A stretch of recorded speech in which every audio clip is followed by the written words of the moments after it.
The Bremerton Business and Occupation B&O tax, also known as the gross receipts tax, is the tax you pay based on the revenue your business earns within the city. It is calculated based on the value of products, gross sales, or overall income of your business. Please note you must file your city taxes separately from your state taxes, and you must file your city taxes even if no tax is owed. The B&O tax rate varies by business type, and common categories include retail, wholesale, service, and manufacturing. As mentioned, your gross revenue determines the amount of tax you pay. To calculate this amount, you multiply your taxable revenue by the appropriate tax rate as seen in the table on screen.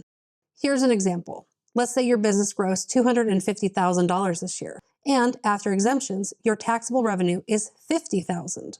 You would then multiply $50,000 by 0.00125, the tax rate for retail sales and services, leaving $62.50 as the amount you owe. In our next video, we will walk you through how to fill out your city B&O tax return. Stay tuned.